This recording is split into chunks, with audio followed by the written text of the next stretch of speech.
mulheres têm medo de cortar os cabelos por causa dos homens. O meu pai deixou de falar comigo a primeira vez que cortei o cabelo. Ficou um mês inteirinho sem me dirigir uma palavra, me desprezando. Nunca mais o deixei crescer. Às vezes ele perguntava: então, esse cabelo nunca mais cresce? Eu dizia que não, que devia ser doença. Aparava-o todas as semanas. Foi aí que eu decidi que queria ser cabeleireira. Ele dizia que era castigo divino, que Deus me castigava assim pelo pecado da vaidade, que eu não poderia desfazer-me da beleza que ele me oferecera sem me irritar. Eu nunca quis irritar ninguém. Na minha casa, todo mundo falava baixo. Minha mãe sempre dizia que a delicadeza é uma das coisas mais importantes da vida. Se fizeres felizes os outros, serás feliz também, dizia ela. Por isso, quando meu tio começou a me dar beijinhos nas bocas escondidas, eu deixei. No começo eu virei a cara, disse que não queria, mas ele me chamou de má. Menina má, foi triste o tio que gosta tanto de você. Então eu deixei, para não ser malcriada. Ele tinha uma boca grande, molhada, pegajosa como um polvo. Eu tinha 4 ou 5 anos.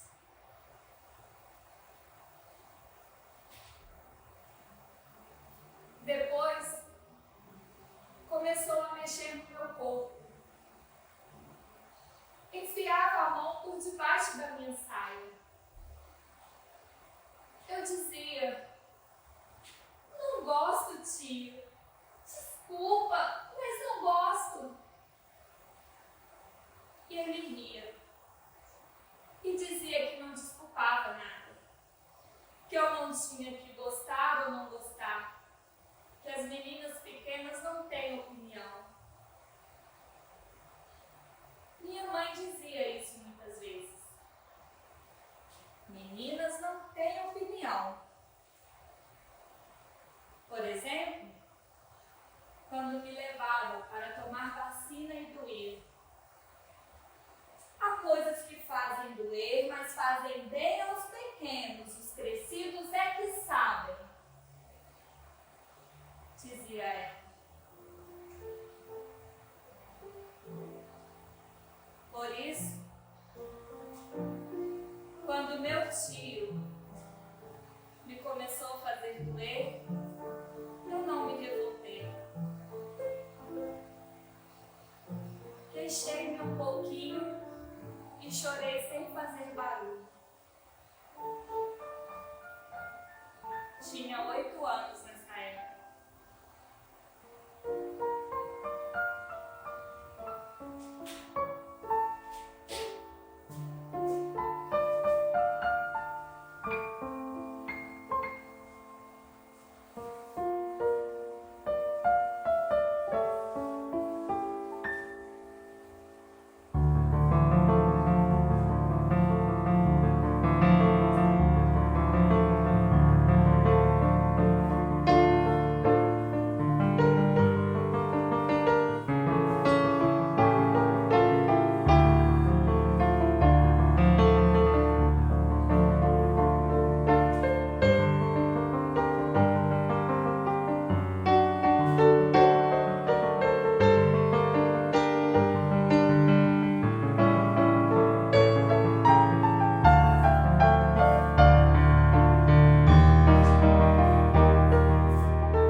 Tinha 2 lagos ao invés de olhos, um azul e outro verde. Só quando se enfurecia que ficavam os 2 da mesma cor, de um azul quase transparente, cheio de uma luz que até me tinha medo. Mas eu nunca tive medo dele. Quando o conheci, ele gritava como as pessoas no estúdio de televisão. Atrapalhei e deixei cair as pastas que trazia na mão e ele desatou a gritar comigo também. Dizia que não aguentava mais incompetentes, desastrados, moles, preguiçosos e que o país estava cheio de gente assim, invejosa e cinzenta. Os papéis espalharam-se todos no chão.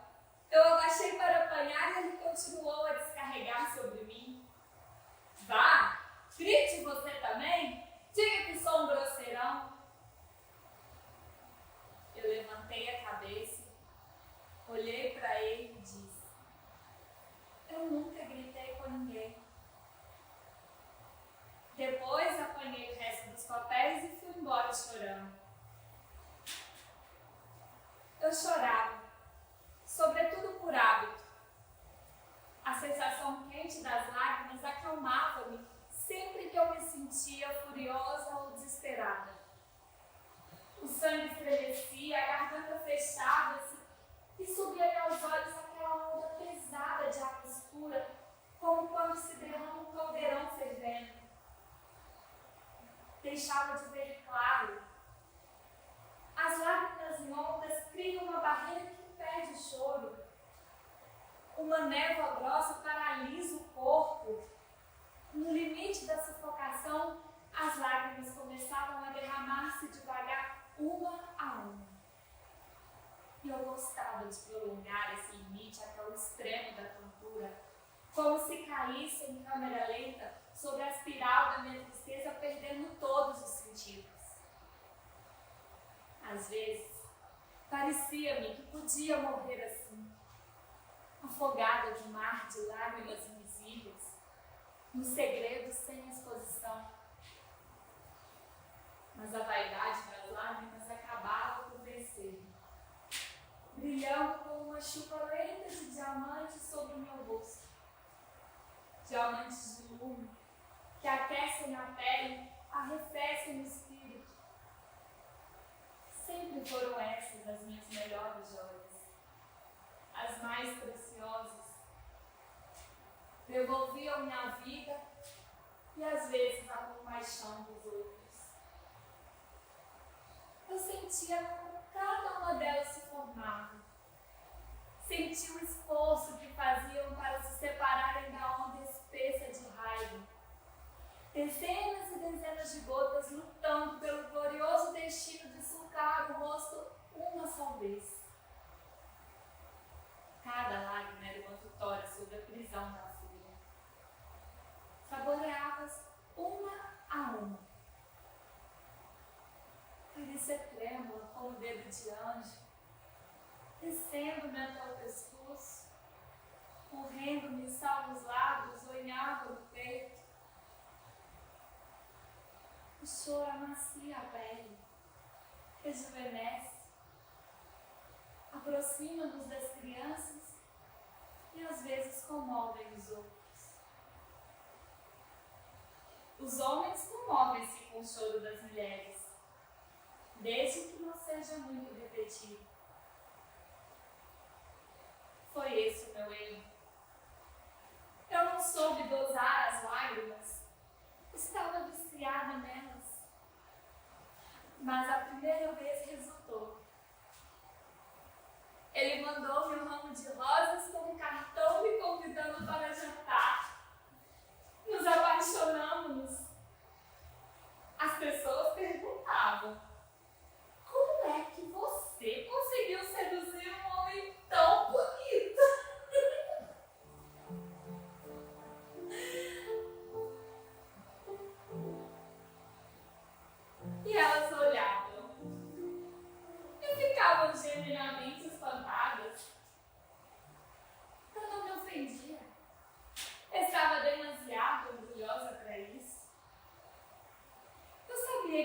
minha cara demasiado redonda, os dentes salientes, ou cara de lua cheia, me chamavam na escola. Mas ele chamava-me de raio de sol. E gostava dos meus joelhos ossudos, dos meus braços desembolsados, do meu corpo monótono e sem formas. Zangava-se comigo se eu dissesse essas coisas de mim, e ela acreditava. Acreditava que todas aquelas mulheres esplendorosas que o acompanhavam antes de mim eram enganos.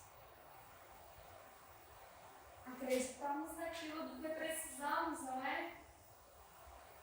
E acreditamos 20, 30, 40 vezes contra todas as evidências. Vemos o mal como uma nuvem temporariamente pousada sobre a testa do outro, não como parte da alma dele. Por isso não quis acreditar quando o encontrei na nossa cama. Ela saltou apavorada dos meus lençóis, pediu desculpas, disse que já ia embora e fugiu com o vestido na mão. Ele ficou sentado na cama, riu e disse: "Ah, pronto, agora já sabe quem sou eu." 2 dias depois, foi me buscar na casa dos meus pais. Disse que estava bêbado. Pediu desculpas, quase chorou. Foi nessa reconciliação que eu decidi ter uma criança. Não foi para prendê-lo, foi para não ter medo de perdê-lo, para fazer nascer um amor absoluto, imune às traições. Comecei a sonhar com o sorriso do meu bebê. Seríamos tudo um para o outro. Sempre criticar as mulheres que engravidam contra a vontade do pai da criança. Mas de repente, parecia-me que o poder de gerar um novo ser era uma força feminina que devia ser exercida. Afinal de contas, esse poder foi oferecido às mulheres. Um poder tão grande que tinha acabado por enlouquecer os homens. A mania da chefia, do controle, da guerra, dos heróis, vinha do pavor dos homens diante dessa cumplicidade biológica das mulheres com as gerações futuras. O que pode um homem diante do amor de um filho pela mãe? Como se liberta o homem da paixão aterrorizada pelas entranhas onde morou? Mas o meu marido ficou muito irritado quando eu lhe disse que estava grávida. Quis que eu abortasse. Ficou ainda mais irritado quando percebeu que não havia sido por engano. Chamou-a de presunçosa. Você se julga tão importante que tem que ser eternizada?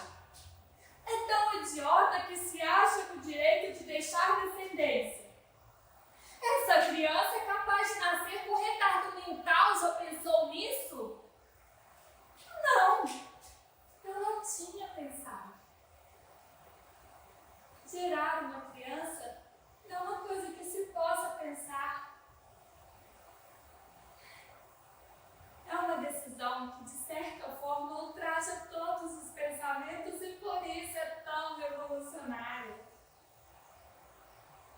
Eu, pelo menos, me senti uma revolucionária à medida que a minha barriga crescia. Claro que eu não dizia isso ao meu marido. Limitava-me a sossegar. Dizia-lhe que com o tempo ele se habituaria à ideia. Acalmava. Sempre foi essa a minha função. mas a minha barriga nervava cada vez mais. Aos 5 meses de gravidez, tornara-se tão visível que ele não aguentou. Atirou-me ao chão e desatou a pontapé dessa barriga que o afrontava. Eu tentei proteger meu filho, mas não fui capaz. Desmaiei. E é só isso que até hoje não me perdoo. Não ter sido capaz de fechar-me em concha sobre o meu bebê. Deixei-o ir. Como deixar aí meu pai, um mês antes.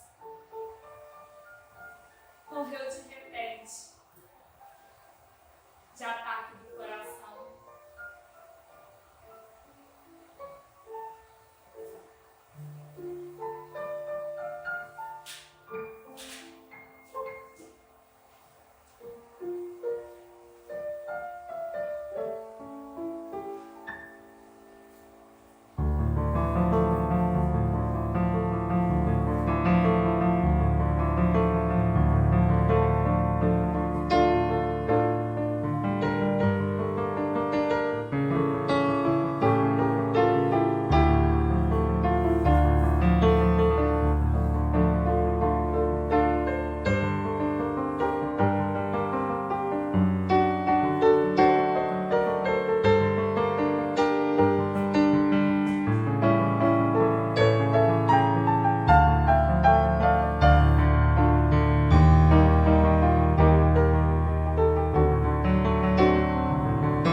Sonho, eu chamava por ele e ele nadava. Num lago azul escuro no meio das montanhas. Havia uma paz excessiva naquela delícia. O sol a pino, cintilando sobre a água em que meu pai nadava, afastando-se de mim. Esse sonho inquietou-me, mas não me disse nada, nem a ele nem a ninguém. As grávidas têm muitos sonhos, ninguém as leva a sério. E o meu pai troçava de tudo que se relacionasse ao sobrenatural. Acreditava apenas em Deus, um Deus discreto e ordeiro, que dava aos homens inteligência e liberdade. Mesmo assim, eu devia ter me empurrado para o hospital. Devia ter me forçado a fazer exames, consultas, qualquer coisa que antecipasse aquele ataque que o matou sem nunca ter estado doente. Parecia ter engravidado comigo. Nunca ouvi tão alegre como quando lhe comuniquei que ia ser avô. Vai ser uma menina, dizia ele, atrevendo-se pela primeira e única vez à futurologia. Nunca chegou a saber que tinha acertado. Eu só soube quando tiraram de mim minha filha morta. Enquanto meu marido me batia, eu pedi em silêncio que descesse o anjo do céu para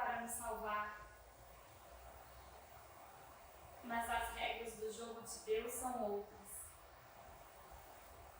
Matemática clara, como dizia meu pai. Temos apenas a liberdade de nós nos escolhas.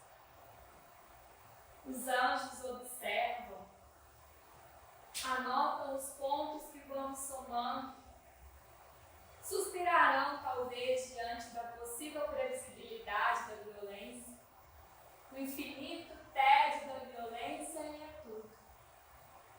Só eu me podia salvar. Mas agora é demasiado tarde. Já não era capaz de transformar-me numa lutadora.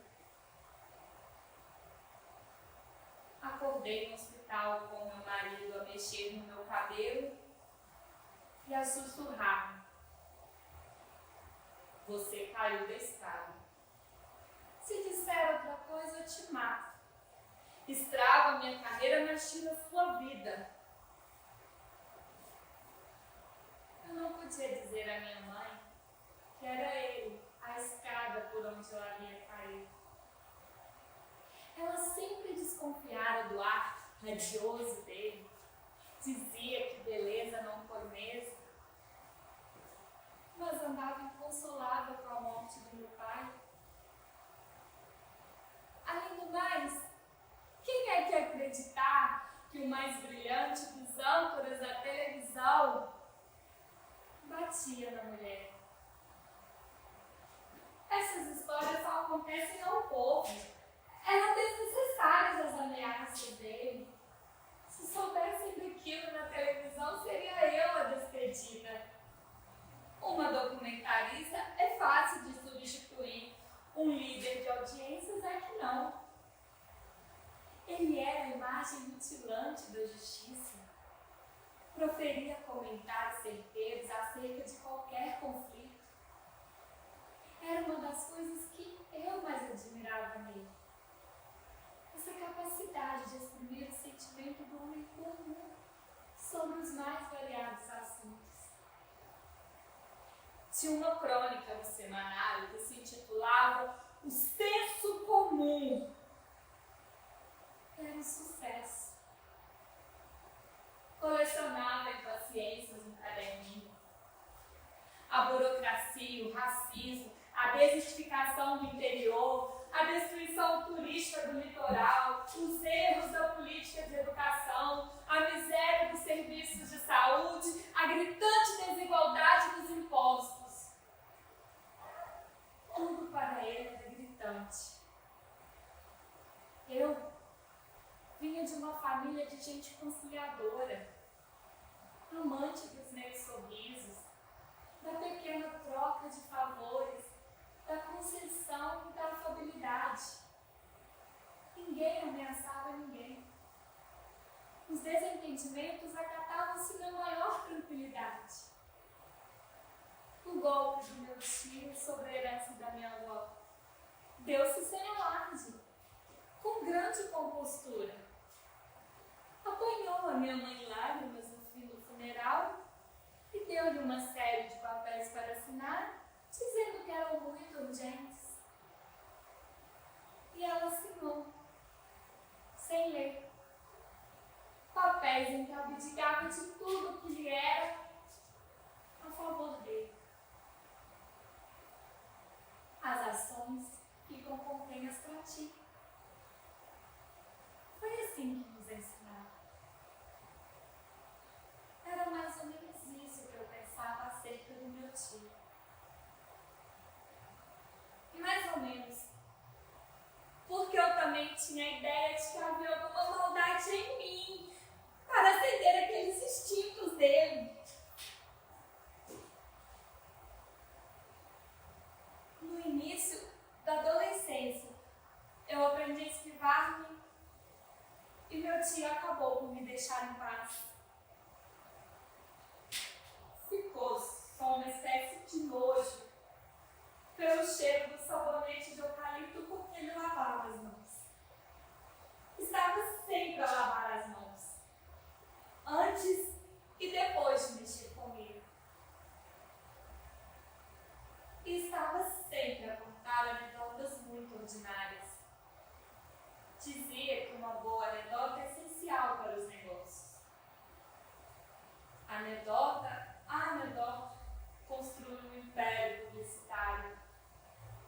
não tinha dúvida quantas mulheres. Queria todas ao mesmo tempo.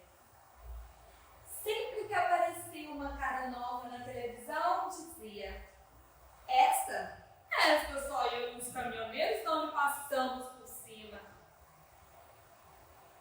A minha tia acrescentava invariavelmente com um ar divertido que só punha a mão no fogo pelos caminhoneiros. Só o meu pai se incomodava com essas conversas. Tinha medo do ressentimento escondido no humor. Medo que de repente a raiva saltasse de dentro do riso e mostrasse os dentes. Preferia viver às sombras para não suscitar invejas e considerava que nada havia de indesculpável no mundo, que todos tinham as suas razões. No fundo, era uma moral.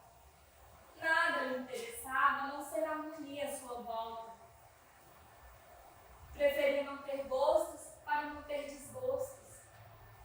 Gostava da minha mãe e de mim porque éramos também assim. Pessoas suaves que nem sequer se arriscavam a ser doce. De modo que eu não me ajeitava com a palavra não, nem era enfática no sim. As coisas me aconteciam porque as pessoas à minha volta avançavam no sentido desse acontecido. O meu tio queria meu corpo infantil. Os meninos da escola queriam que eu brincasse. Os professores queriam que eu estudasse e os meus pais queriam que eu tivesse um emprego bem seguro e um marido bem instalado. E eu cumpria com a maior perfeição possível, sem atrapalhar o plano existencial dos outros. O que eu queria mesmo era ser cabeleireira, aliás. Mas não podia ser. Era voltar atrás do trajeto da família. Eu era a primeira da geração dos cursos superiores. Acabei por escolher história, por causa dos penteados das gravuras do século XVIII que haviam no livro lá em casa. Se houvesse um curso superior de cabeleireiro, já me desculpava ter dado tantas voltas para chegar aqui. Não tinha ido parar no centro de documentação da televisão. Não tinha conhecido meu marido. Tudo poderia ter sido diferente. Mas vamos parar de pensar assim, porque também tudo poderia ter sido igual. Há várias maneiras de escolher o mesmo destino.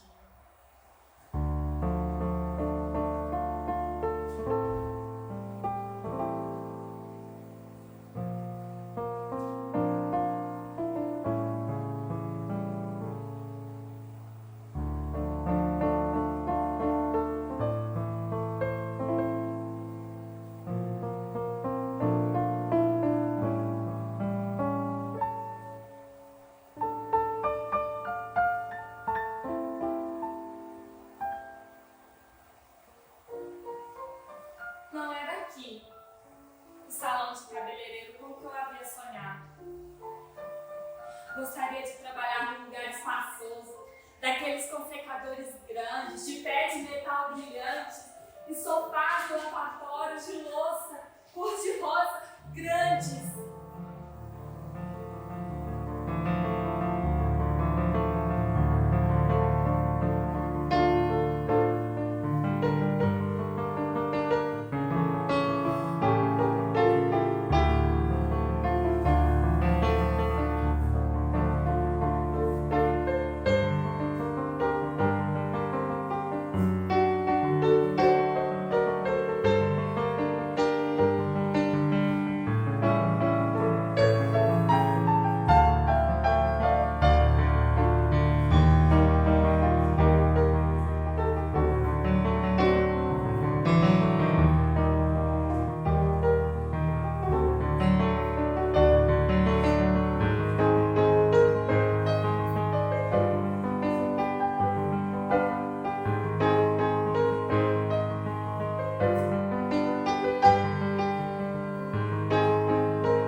A minha companheira de cela fez a vida negra por causa disso no princípio. Achou que eu estava fazendo pouco dela, querendo ser superior. Agora já se acostumou. Eu praticamente nunca tratei ninguém por você. Acho que nem meu cão. Já lhe disse que tinha um Fox Terrier lindo? Morreu de tristeza quando eu vim pra cá, coitadinho. Deixou de comer simplesmente. Ficou deitado aos pés do meu sofá, gemendo até morrer.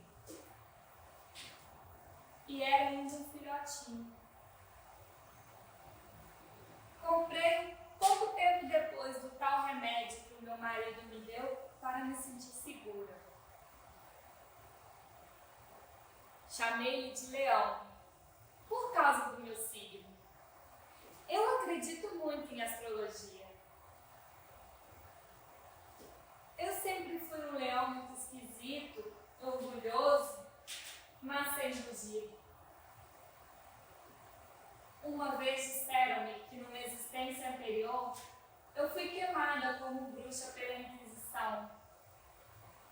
E é daí que me vem esse mal-estar comum e a minha total incapacidade de reação. Como se nada valesse realmente a pena. Como se o fogo da morte rodeasse minha vida inteira.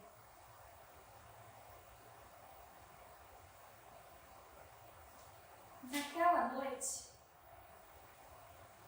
eu senti que tinha de lutar contra esse fogo. O meu sentido de justiça ergueu-se e foi mais forte do que a aceitação da dor a que eu estava acostumada. Foi uma raiva que me deu e não foi por nada importante. Eu estava habituada a que ele me chamasse de estúpida e repetisse que nunca havia de ir longe. Estava habituada a que ele me achasse uma ignorante e desprezasse o meu trabalho. Estava habituada a que ele guardasse o ordenado todo para trocar de carro ou talvez oferecer uma joia, uma nova cara bonita. Estava habituada a pagar sozinha as contas da casa. Comida, água, luz, telefone.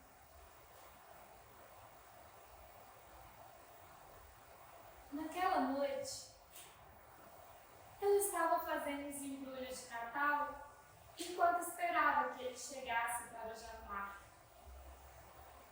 O Natal já se sabe, é uma coisa de mulheres.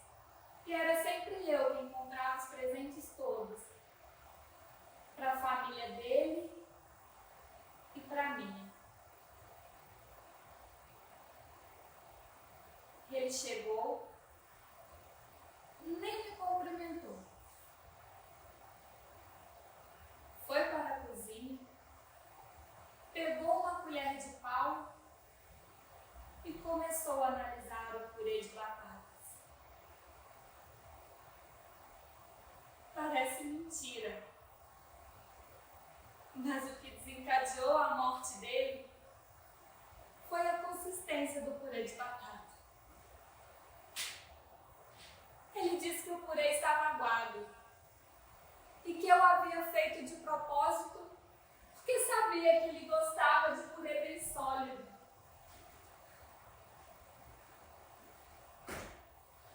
Avançou para mim com a colher de pau na mão. Lembro-me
escuro.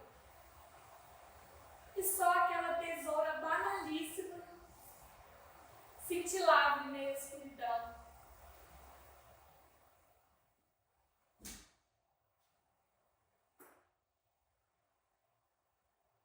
Disseram-me depois que a enterrei 26 vezes no corpo dele. Aliás, isso foi um agravante na minha pena. Parece que se eu tivesse espetado só uma ou duas vezes no coração dele, isso quereria dizer que eu não era uma pessoa má. Teria sido apenas um ataque de maldade, uma coisa súbita, inexplicável, mas que pode acontecer a qualquer um. Assim, parece que foi um ato calculado. Uma coisa propositadamente cruel. Não me lembro de ter contado os golpes. Aliás, não me lembro de quase nada. Mas achei graça quando a polícia contou e disse que eram 26. Exatamente a minha idade na época. Achei graça e sorri. Mas não foi por mal. Eu nunca fui uma pessoa de fazer as coisas com intenção ou maldade. Nunca menti,